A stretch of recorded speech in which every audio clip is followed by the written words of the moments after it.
ngayon, gagawa tayo ng hearty beef stew. At saka ito yung hearty beef stew natin,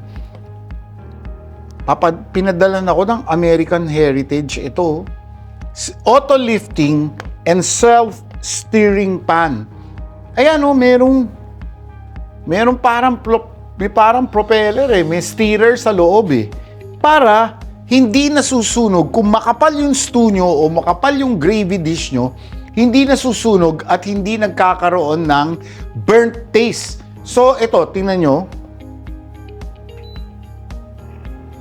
Ayan, umiikot siya. Humahalo siya mag-isa. At, pwede kayong magpalambot. Pero dahil kulang tayo sa ating oras ngayon, kukunti lang naman ang oras natin dito sa ating channel, ay gagawin na natin ng pinalambot ko na tong baka. Ayan, no? Actually, pwede nyo gawin dito. Lagay na lang ninyo yung oil, igisa nyo. Okay, nagigisa naman to. Pero, gigisa na natin kagad to. Ito, nilaga ko na yung baka, pinalambot ko na para mamaya, tender na tender. Ayan, no? Pwede na natin putulin yung iba. Okay? Tsaka, depende sa gusto nyong cut ng baka. Yung iba gusto kalitiran. Yung iba gusto shanks. Depende na yan sa inyo kung anong gusto nyo. Pero, papalambutin natin yung baka, tapos kinuha ko na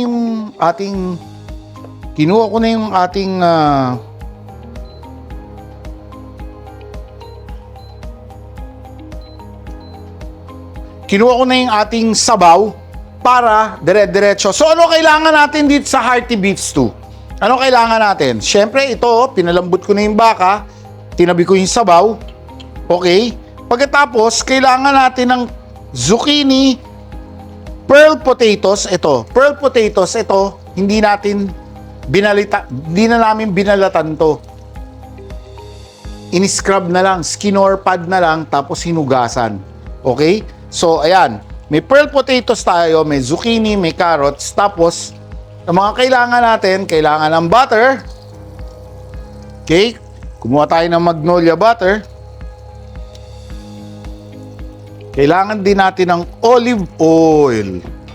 Ayun, Okay? Hinalo ko yung butter at olive oil para hindi masunog yung butter. Okay? Nilagay ko na yung olive oil. At lalagay natin itong ating 1/4 cup of finely chopped onion and mga 1/4 cup of carrots. Bakit? Gusto ko kasing matunaw ito at maging part ng sauce. Maging malasang-malasa. So, ito, ginigisa natin ngayon. Okay? Ang tawag dito, pag nilagyan natin ng dahon sibuyas o kaya leeks, ayan, ang tawag dyan, mirepoix. Pati celery. Ayan.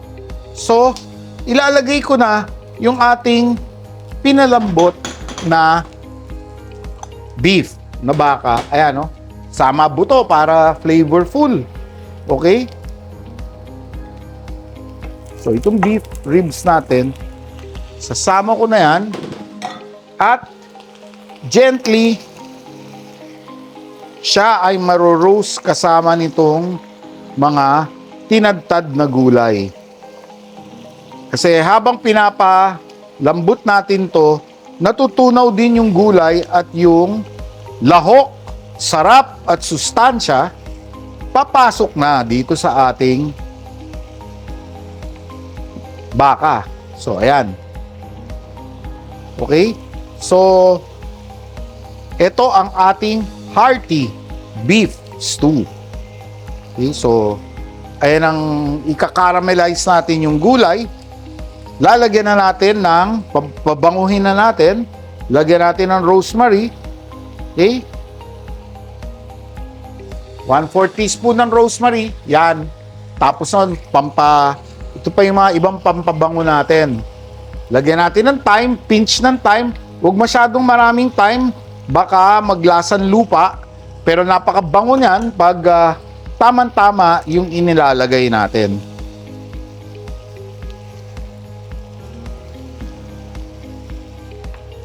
So, wow, ang bango. Amoy mo yung butter, amoy mo yung olive oil.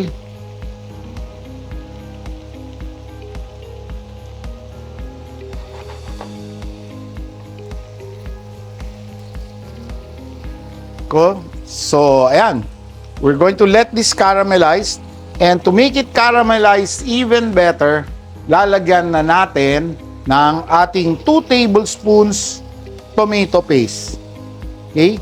So, magka-caramelize to, magba-brown to ng konti, at lalabas yung hinahanap natin na parang European style, yung Maillard effect na flavors. Yan.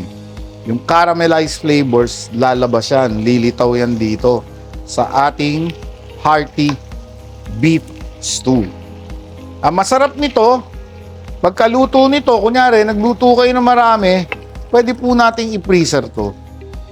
Pagkatapos nating i-freezer to, init lang, and lagyan lang ng stock, buhayin ng konting wine, naku, napakasarap. Okay. So, ito yung ating start ng ating beef stew. Okay. Then, mamaya, lalagyan pa natin ng other aromatics involved. Katulad ng, kailangan na, lagyan natin ng white pepper, black pepper, lagyan natin ng cloves. Okay? We will put cloves and we will put some cinnamon para bumango. Yan. Tapos, lalagyan din natin ng pinch ng oregano. Okay? Ito. Lagyan na natin ng oregano to. So, oregano, thyme, and rosemary ang nilagay kong pampabango na herbs. Okay?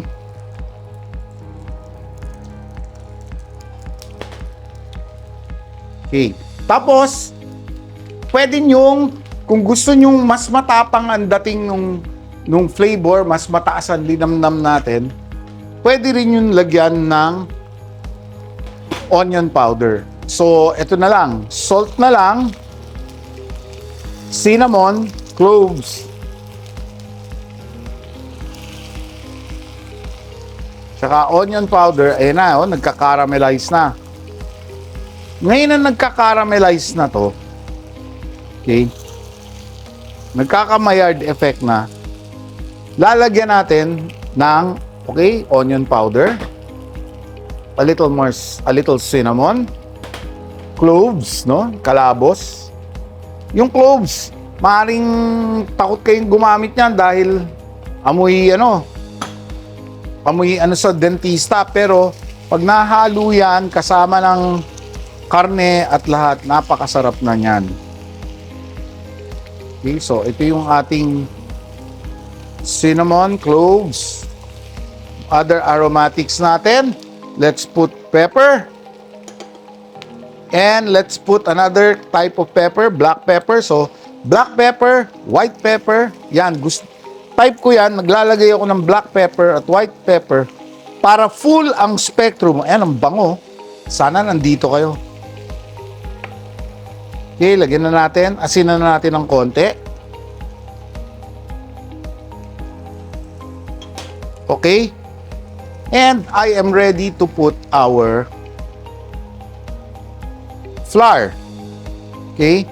The flour will absorb the fat and the oils from the beef to make it be thickener for the gravy. Parang yung tinatawag nilang roux. Okay, there you go.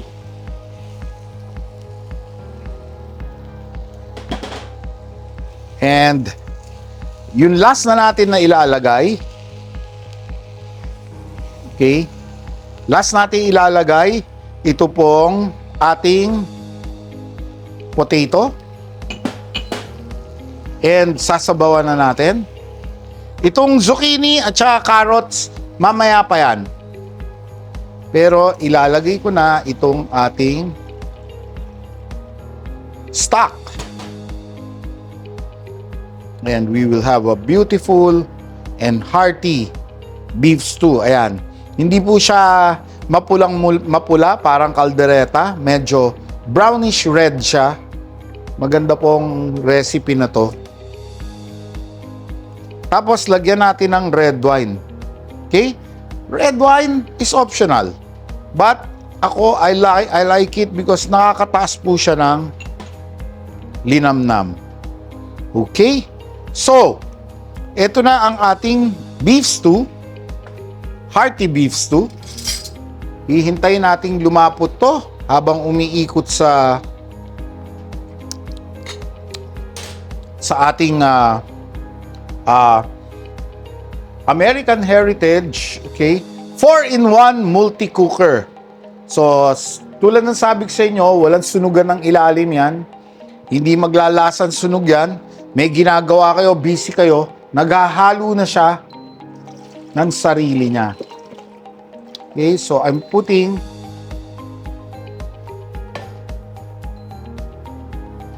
our beef stew there. Ayan, oh. Tingnan nyo, umiikot na siya.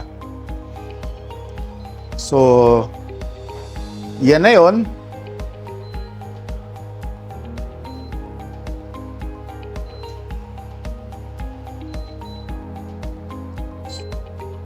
Okay?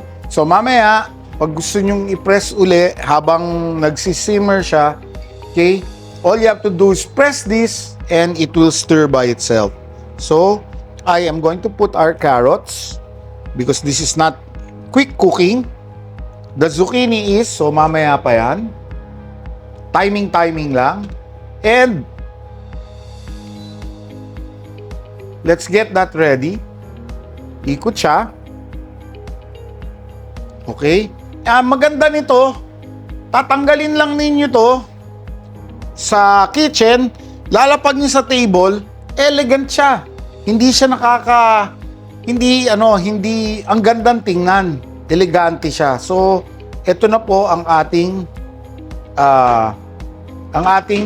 auto-lifting and self-stirring 4-in-1 multi-cooker but by American Heritage. This is an eco cookpot, no? So, ito sineting ko dito.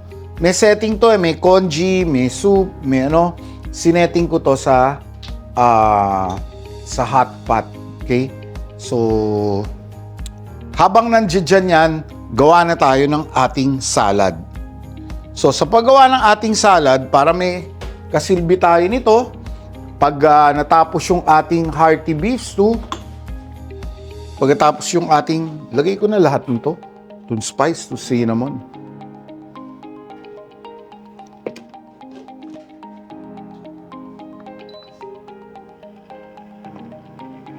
There you go.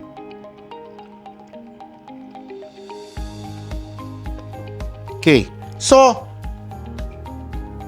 masarap nito habang may stew tayo at pinapalambot natin yung ating beef. Okay? Na malambot. Meron tayong katerno.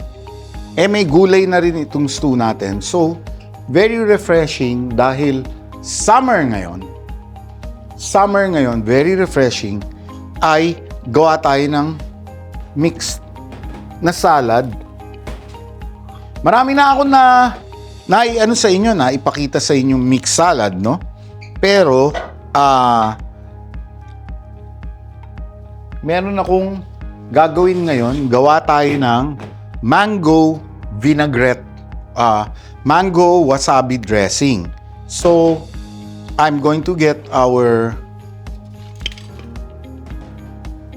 let's set up our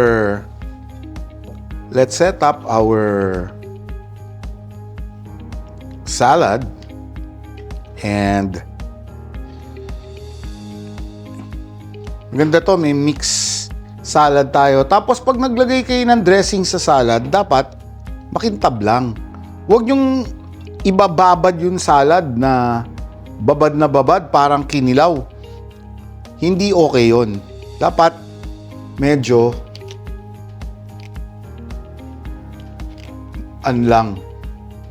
very nice, shiny olive oil sheen lang yung labas. Okay? Okay, so ito yung ating salad. Lagay ko lang sa harap. Okay? And we'll just put this together, form a head. And then let's get our smaller pieces on top para maganda yung mixture ng salad natin. Okay? And very fresh, no? Iba-ibang soft types of lettuce. And all you have to do is arrange some carrot julienne. There you go. Kalabasa julienne. Ako, paborito ko to kasi ang ganda mag-contrast ng color pagdating sa carrot and kalabasa. And then, I will put in our pomelo. Okay? Season ngayon. So, ayan. Meron na tayong salad. Very refreshing that we can serve together with our stew. Ito.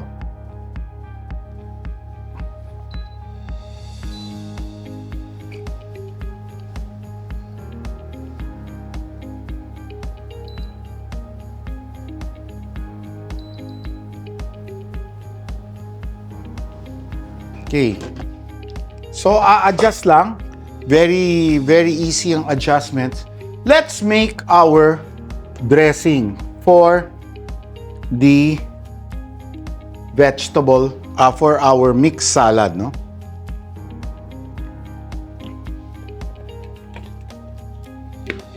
Right. So, what do we need? We first need some wasabi. So, got some wasabi powder. No, walang masyadong arte naman. Re-rehydrate natin with just a little water.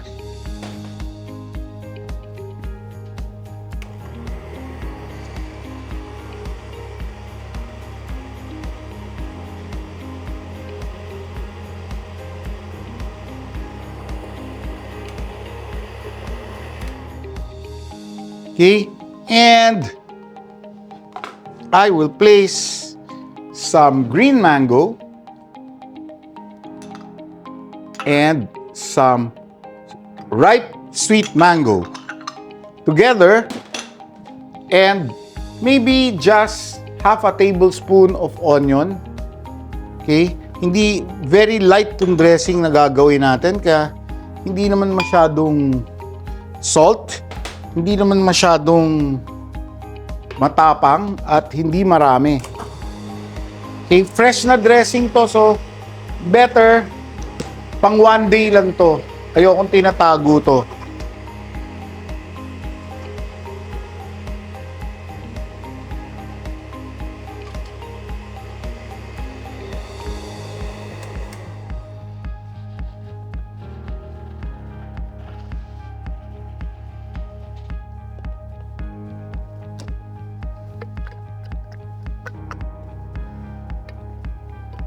Okay, I can smell the wasabi.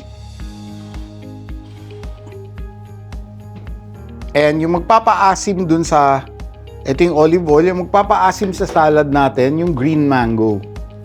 Meron tayong ripe mango, pampatamis naman, yung dressing. So, meron tayong green mango, and we will emulsify the oil, no?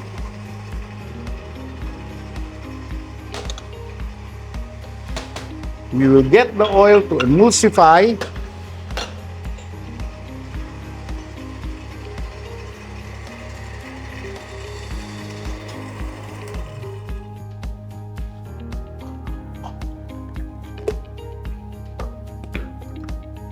Okay, konti pa.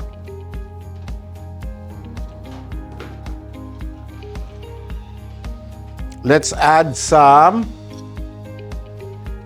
white pepper.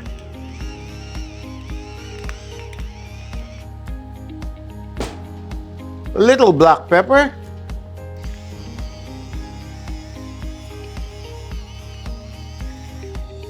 And marami na tayong nalagay na olive oil. Lagay tayo ng Healthy Chef soybean oil, or you can use the canola oil.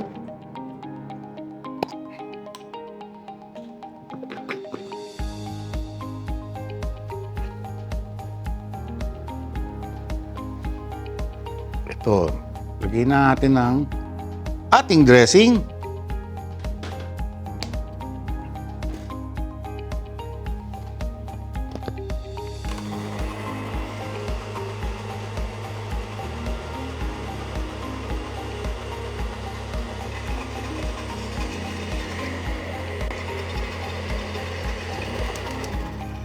And this is our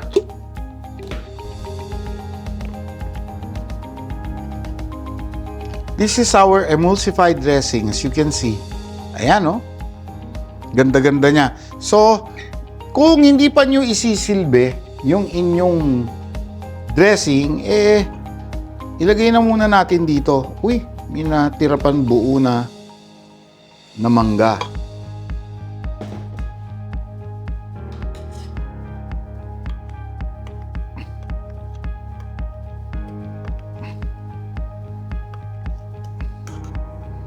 So, yan yung emulsified dressing. Lumapot ng husto siya, no? Talagang maganda siya mag-spin pag binlender nyo.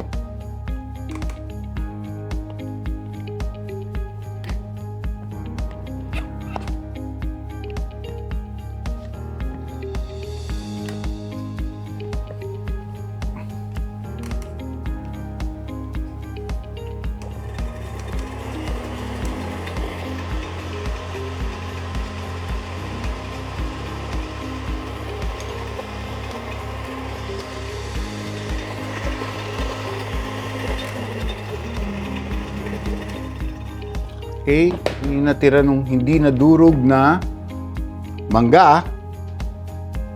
But there you go. Ayan yung dressing natin. Rich, ano?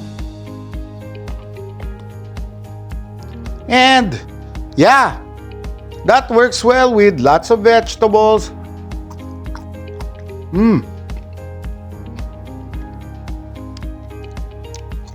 Sarap. Freshness ng mango. May konting kiliti yung wasabi. Delicious. And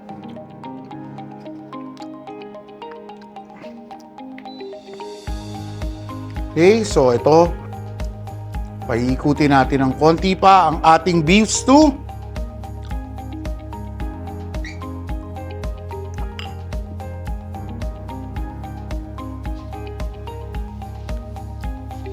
And here you go. Here's our beef stew. Okay? So, ito, sa gentle heating lang, umiikot na. Okay na yung ating beef. And what we'll do is, we can serve this together with the salad, or you can serve the salad first. And you have this really delicious, beef stew. Hindi pa pala natin nalagay yung zucchini, ano? Lagay natin yung zucchini.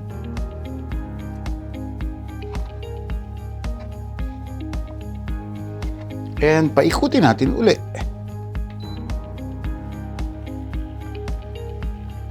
Okay? Just wait for a few minutes for this zucchini. So, maraming pwedeng ilagay sa salad. Even singkamas, you can put slices of green papaya, whatever you want. But this mango dressing will really, boost your salad, no? Sarap niya. Creamy siya without any dairy product na pwedeng ilagay.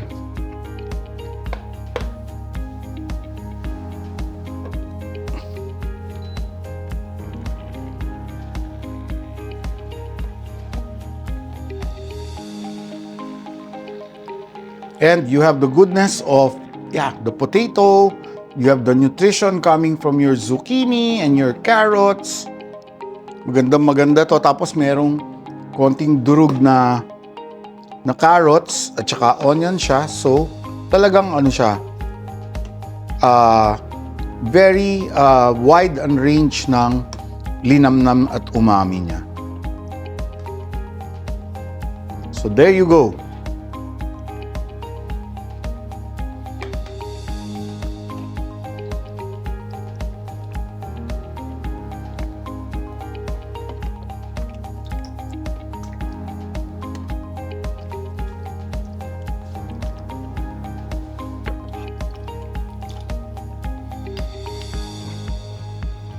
And this is our hearty beef stew and our very summery salad with mango wasabi dressing.